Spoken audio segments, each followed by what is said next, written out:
Welcome back to the channel दोस्तों। तो मैं आपका दोस्त अतुल टेपे रेलवे में एज ए टेक्नीशियन 2020 में ज्वाइन हुआ हूं और आज के इस वीडियो में मैं आपको बताऊंगा कि ऐसी कौन सी गलतियां थी जो मैंने करी रेलवे के तैयारी या गवर्नमेंट एग्जाम की तैयारी के टाइम, और अभी जो समय चल रहा है ग्रुप डी की वैकेंसी, एनटीपीसी, आरपीएफ और वेरियस टाइप ऑफ रेलवे की वैकेंसीज जो आ रही है और इवन फ्यूचर में आने के चांसेस है, क्योंकि अभी रेलवे में बहुत लोगों का रिटायरमेंट हो रहा है, रेलवे पूरा खाली हो रहा है धीरे धीरे करके, तो नई वैकेंसीज आने के चांसेस अभी बहुत ज़्यादा है। तो ऐसी कौन सी गलतियां थी, ऐसे क्या थे जिसकी वजह से मेरे सिलेक्शन मुझे लेने में मुझे काफ़ी समय लगा, वो गलतियों को आप लोग अवॉइड कर सको और उन सब गलतियों से बच के आप एक अच्छे प्रॉपर वे में तैयारी करके सिलेक्शन ले सको, उसी के रिगार्डिंग ये वीडियो होने वाला है। तो अगर आप नए हो, पहली बार मेरे चैनल पर आए हो, तो प्लीज़ इस वीडियो को लाइक और चैनल को सब्सक्राइब कर दो, और आपका कोई कमेंट हो तो मुझे कमेंट बॉक्स में पूछो, मैं उसका तुरंत वहां पर जवाब देता हूं। क्यों? क्योंकि मैं नहीं चाहता कि आपका कोई भी डाउट ऐसा बच जाए जिसके कारण आपका सिलेक्शन होने में आपको प्रॉब्लम हो, क्योंकि वो सारी प्रॉब्लम्स मुझे फेस करनी पड़ी थी जब मैं सिलेक्शन कर रहा था। मेरे पास गाइडलाइन नहीं थी, ऐसा कोई बंदा नहीं था उस टाइम पे, इंटरनेट का इतना पेनिट्रेशन नहीं था कि मैं लोगों से कनेक्ट कर सकूं या लोगों से इतना जुड़ के पूछ सकूं, और करता भी था मैं कमेंट तो लोग रिप्लाई नहीं देते थे, इवन इतना लेट रिप्लाई आता था। तो आपके लिए मैं हूं बैठा, आप बिल्कुल भी टेंशन मत लो। नए हो तो लाइक सब्सक्राइब कर दो, आप अपना सपोर्ट दिखाओ। तो अब आते हैं हम लोग टॉपिक पे कि रेलवे की जैसी जैसी नई नई वैकेंसी आती है ना, तो हम लोग क्या करते हैं, स्पीडी उठा लेते हैं या फिर कोई भी मैथ्स की किताब, रैंडम किताब उठा लेते हैं और तैयारी करना भिड़ जाते हैं। यूट्यूब्स पे वीडियोस देखने लग चालू हो जाते हैं, ये सर का वो सर का, अपन देखते हैं बगल वाले ने ये किताब खरीदी तो वो किताब उठा के लेके आ जाते हैं। तो ऐसा मतलब बिल्कुल एकदम बिखरा हुआ नॉलेज और बिखरी हुई तैयारी होती है, जिसके कारण हम क्या कहते हैं, परेशान रहते कि यार मेरा ये कवर नहीं हुआ, ये छूट गया, वो छूट गया। सेम मैंने भी ऐसी की थी, कोई भी स्पीडी की बुक उठा ली, कोई भी रैंडम किताब उठा ली और लगाए जा रहा हूँ, कभी ये टॉपिक कभी वो टॉपिक। तो ये सारी चीज़ें आप लोगों को नहीं करनी है। और दूसरी सबसे बड़ी चीज़, बहुत से लोग यूट्यूब पे बोल रहे हैं और बहुत से लोगों का एक है ना, हम वो जनरेशन है, हम पेन एंड पेपर वाली जनरेशन है, हम ऑनलाइन वाली जनरेशन नहीं है कि हम ऑनलाइन पढ़ ले, ऑनलाइन सारे हमने असाइनमेंट्स बनाए हो, ऑनलाइन एग्जाम्स दिए हो। हमारा वो टाइम नहीं था। हम लोगों को, हम उस ट्रांजिशन फेज वाले लोग हैं जहां हम ऑफलाइन से ऑनलाइन शिफ्ट हुए हैं, हम ऑनलाइन बॉर्न नहीं हुए हैं।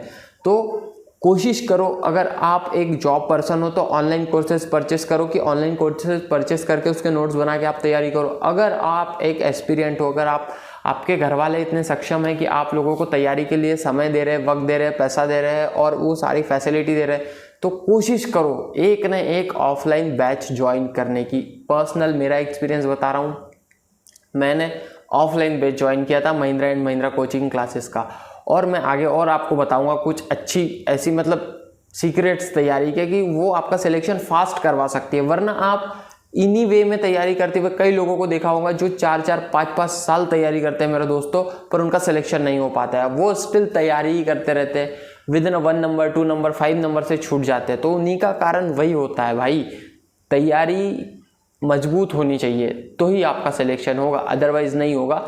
तो YouTube पे भटकना नहीं है, क्योंकि देखो YouTube पे मैं मानता हूँ नॉलेज पड़ा है, नॉलेज इतना पड़ा है YouTube पे जितना कोई एक पर्टिकुलर इंसान नहीं दे सकता। पर वो नॉलेज कैसा है, वो भूसे के ढेर में एक सुई ढूंढने के बराबर है। YouTube का नॉलेज पूरा कहीं कुछ सेम टॉपिक, 2 मिनट की इंफॉर्मेशन के लिए वीडियो 10 मिनट खींच जाता है, आपके तो 8 मिनट वेस्ट हो गए ना। तो इसीलिए आप एक ऑफलाइन बैच ज्वाइन करो जहां पर आपको प्रॉपर गाइडेंस में नॉलेज मिल सके। अगर आप ऑनलाइन कर रहे हो तो ऑनलाइन भी करो, बट एक आपके पास ऑफलाइन बैच होना ज़रूरी है जहां से आपको। और दूसरी चीज़, ऑफलाइन बैच का एक फ़ायदा मैं आपको बताता हूँ, आपको वही इन्वायरमेंट मिलता है कि नहीं मेरा बगल वाला बंदा पढ़ रहा है तो भाई मुझे भी पढ़ना है, नहीं उसका सिलेक्शन हो जाएगा मैं रह जाऊंगा यार यहीं बैच में तैयारी करते हुए, तो नहीं भाई मुझे और मेहनत करनी है, मुझे और पढ़ना है। तो ये सारी भावनाएं, ये सारा मोटिवेशन, वो जो एक आगे बढ़ने की ललक जो पैदा होती है वो कंपटीशन के इन्वायरमेंट से ही होती है।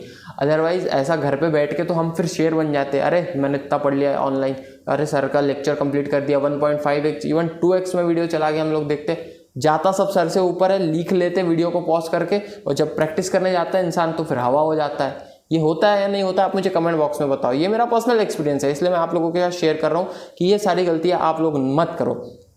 और दूसरी चीज़ मैं आपको एक चीज़ बताता हूँ कि अपना हर एग्ज़ाम का एक सिलेबस होता है। ऐसा नहीं होता है कि यार रेलवे का एग्ज़ाम आया तो मैं भिड़ गया, एसएससी की तैयारी करना है तो मैं वही पढ़ रहा हूँ। नहीं भाई, हर एग्जाम का एक सिलेबस होता है, एक पैटर्न होता है, एक प्रॉपर वे में उसका डिस्ट्रीब्यूशन होता है टॉपिक वाइज। तो मैं स्पेशली इस वीडियो में बात कर रहा हूँ रेलवे ग्रुप डी, एनटीपीसी और ग्रुप सी के बारे में, रेलवे से एनटीपीसी से रिलेटेड के बारे में।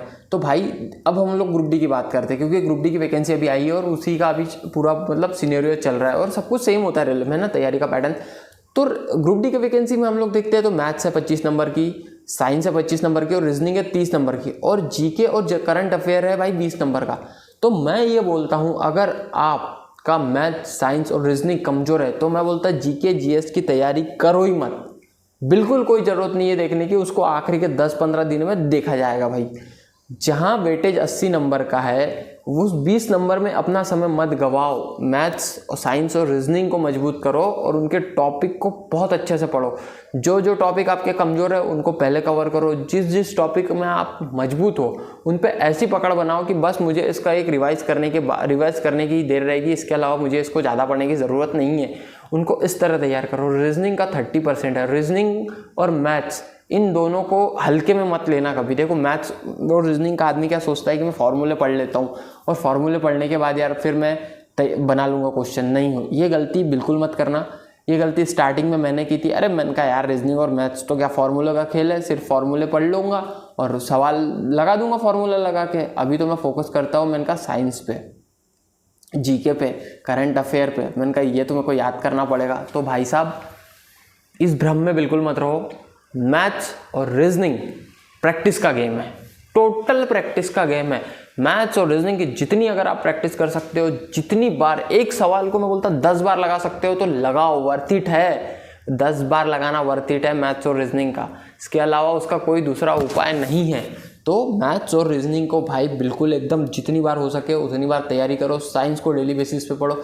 जब आपको ऐसा लग जाएगा कि मेरे को 90 से 95% मैथ्स, साइंस और रीजनिंग में पकड़ बन गई है, अब मैं इन 3 टॉपिकों को छोड़ के थोड़ा सा अपना समय डाइवर्ट कर सकता हूँ जीके और करंट अफेयर के लिए, तो भाई जीके को ऑनलाइन तैयारी करो। ऑनलाइन जो यूट्यूब पे वीडियो दिए है उससे, या फिर मैं बोलता हूँ स्पीडी उठा लो या लूसेंट की किताब उठा लो जीके के लिए, 1 लाइनर जीके के लिए। और रही बात करंट अफेयर की, भाई 2 से 3 नंबर का, 5 नंबर का वेटेज है करंट अफेयर का, और कितना पढ़ना पड़ेगा उसके लिए। और उसमें भी कोई गारंटी नहीं है कि आप जो पढ़ोगे वो करंट अफेयर पूछा जाएगा। तो भाई उसके लिए आपको क्या करना पड़ेगा, आपको यूट्यूब पे ऐसे बहुत से इंस्टीट्यूट के चैनल है यूट्यूब पे जो करंट अफेयर से रिलेटेड मंथ वाइज या फिर वीक वाइज वीडियोस बनाते हैं। तो आपको उन वीडियो को देखना पड़ेगा और नोट डाउन करना पड़ेगा। जैसे कोई खेल कहाँ हो रहा है, कहाँ पर कौन सा जीमेट सम्मेलन हुआ है, कौन सी मिलिट्री की जॉइंट एक्सरसाइज हुई है, कौन से देश ने कौन से देश पे आक्रमण कर दिया, कौन सी मिसाइलों का सौदा हुआ है, नरेंद्र मोदी कौन दौरे पे गए थे। तो भाई ये सारे मेजर जो मोटा मोटा जीके करंट अफेयर है इसको तैयार करना पड़ेगा। और प्रीवियस ईयर का जो जीके पूछा गया है रेलवे के एग्जाम में उसको तैयार करो 20 नंबर के लिए। बस इतनी सी मेहनत करने की जरूरत है, अदरवाइज ज़्यादा एफर्ट डालने की जरूरत है नहीं। एफर्ट जो डलेगा वो डलेगा मैथ, साइंस और रीजनिंग पे, और स्पेशली रीजनिंग पे। 30 नंबर का वेटेज है रीजनिंग का और 25 मैथ्स का और 25 साइंस का। तो इन 3, और रेलवे का एग्ज़ाम बोले ना, जिसकी मैथ, साइंस और रीजनिंग में पकड़ मजबूत है वो उसका रेलवे में सिलेक्शन पक्का है। इसके अलावा कोई दूसरा उपाय नहीं है। तो जितना हो सके पढ़ो। हाँ, अब सवाल आता है कि हम लोगों ने पढ़ लिया, चलो ठीक है मेरी तैयारी हो गई, मैंने मैथ, साइंस और रीजनिंग और जीके जीएस तैयार कर लिया, अब आगे क्या भाई? आगे का प्रोसेस मैं आपको बताता हूँ। यहाँ तक नहीं रुकना है, इसके बाद आपको क्या करना है, एक गलती नहीं करनी है जो मैंने करी थी। मैंने ना प्रैक्टिस सेट नहीं लगाए थे, मैं तो बस पढ़ते जा रहा था, टॉपिक कंप्लीट करते जा रहा था, प्रैक्टिस सेट नहीं लगा रहा था। तो जिस दिन मैं प्रैक्टिस सेट लगाने बैठा, क्योंकि क्या होता है जब आप पढ़ते हो ना एक टॉपिक, उस टॉपिक से रिलेटेड सारे सवाल्स होते हैं, सारे क्वेश्चन, सारे फॉर्मूलेस होते हैं। बट जब आप प्रैक्टिस सेट देते हो, जब आप एग्जाम देते हो, तो माइंड कैसा रील्स की तरह शिफ्ट होता है, क्विक शिफ्ट होता है। कहीं सैड रील, कहीं मोटिवेशन रील, कहीं साली अपनी फनी रील, तो कहीं कुछ। तो सेम उसी में केस होता है, कहीं साला ट्रिग्नोमेट्री से उठ गया, तो कहीं साला रीजनिंग से उठ गया, तो कहीं किसी टॉपिक से सवाल उठ गया। तो माइंड शिफ्ट होते रहता है, क्विक शिफ्ट होता है। तो वो उसकी हैबिट नहीं होती हमको एग्जाम सेंटर में। तो उसके लिए क्या करना है, आपको अपने प्रैक्टिस सेट लगाना है, ऑफलाइन भी लगाना है। मैंने ऑफलाइन भी प्रैक्टिस सेट लगाए थे। और सबसे अच्छी चीज़ मेरे कोचिंग में एक थी कि मेरी कोचिंग में एक लैब बनी थी, जिस लैब में एक ID पासवर्ड के थ्रू आप लॉगिन कर सकते थे और वहाँ पर आप अपना एग्ज़ाम्स दे सकते थे, जैसे आप एग्ज़ाम सेंटर में देते थे। तो एक ऐसी ऑनलाइन कोई भी जो ऑनलाइन एग्ज़ाम्स लेती है, मतलब ऑनलाइन टेस्ट लेती है, टेस्ट सीरीज़ ज्वाइन कर लो। ऑनलाइन टेस्ट सीरीज़ ज्वाइन कर लो, बहुत सस्ते में आती है, 100-150 रुपये 300 रुपये की टेस्ट सीरीज़ ज्वाइन आती है। और बढ़िया से अपने सिस्टम में या फ़ोन में लॉगिन करके अपना टाइम मैनेजमेंट भी होता है, सारे सवाल लगते जाते हैं और उससे कॉन्फिडेंस बिल्ड होता है कि नहीं, मैंने ये टॉपिक पढ़े, इस टॉपिक से सवाल आया था, मेरे से बन गया। और उसके बिहाफ पे नंबर्स आपके जब आते हैं तब आप अपना खुद का आकलन करते हो कि नहीं भाई, मेरे अब 70-80 नंबर आ रहे हैं, 50-60 नंबर आ रहे हैं, तो भाई मैं कुछ करीब हूँ उस एग्ज़ाम को क्लियर क्रैक करने के। तो ये सारी चीज़ें होती है कि थोड़ा सा कॉन्फिडेंस बिल्डअप होता है और खुद का एक एनालिसिस होता है। आपका एनालिसिस कोई करने थोड़ी आएगा। आप मास्टर की क्लास में पढ़ने जाओगे, उसके यहाँ 100-200 बच्चे पढ़ते हो, आप पे थोड़ी देखेगा कि इसका स्कोर क्या है, कितना कर रहा है। नहीं भाई, इस युद्ध में आपको अपना हथियार और अपना बचाव दोनों आपको करना पड़ेगा।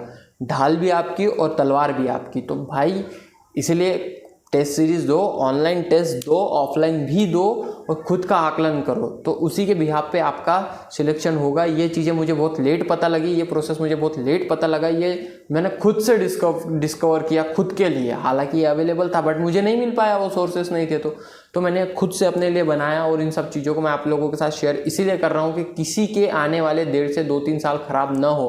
क्योंकि ऐसा नहीं है कि वैकेंसी आई और 4 महीने में एग्ज़ाम करके दूसरी वैकेंसी, भाई सालों लग जाते हैं एक वैकेंसी को क्लियर होने में और रिजल्ट आने में और ज्वाइन होने में। इसलिए मैं नहीं चाहता कि किसी का सिलेक्शन छूटे और कोई भाई अपने इस गरीबी के दलदल से बाहर निकलने में पीछे रह जाए। तो बिल्कुल मेहनत करो, मैंने जिस तरीके से बताया उस तरीके से मेहनत करो। और रही बात बुक्स की, तो बुक से रिलेटेड मेरे यूट्यूब चैनल पे पूरा वो डला हुआ है कि किस बुक से तैयारी करनी है और कैसे करनी है।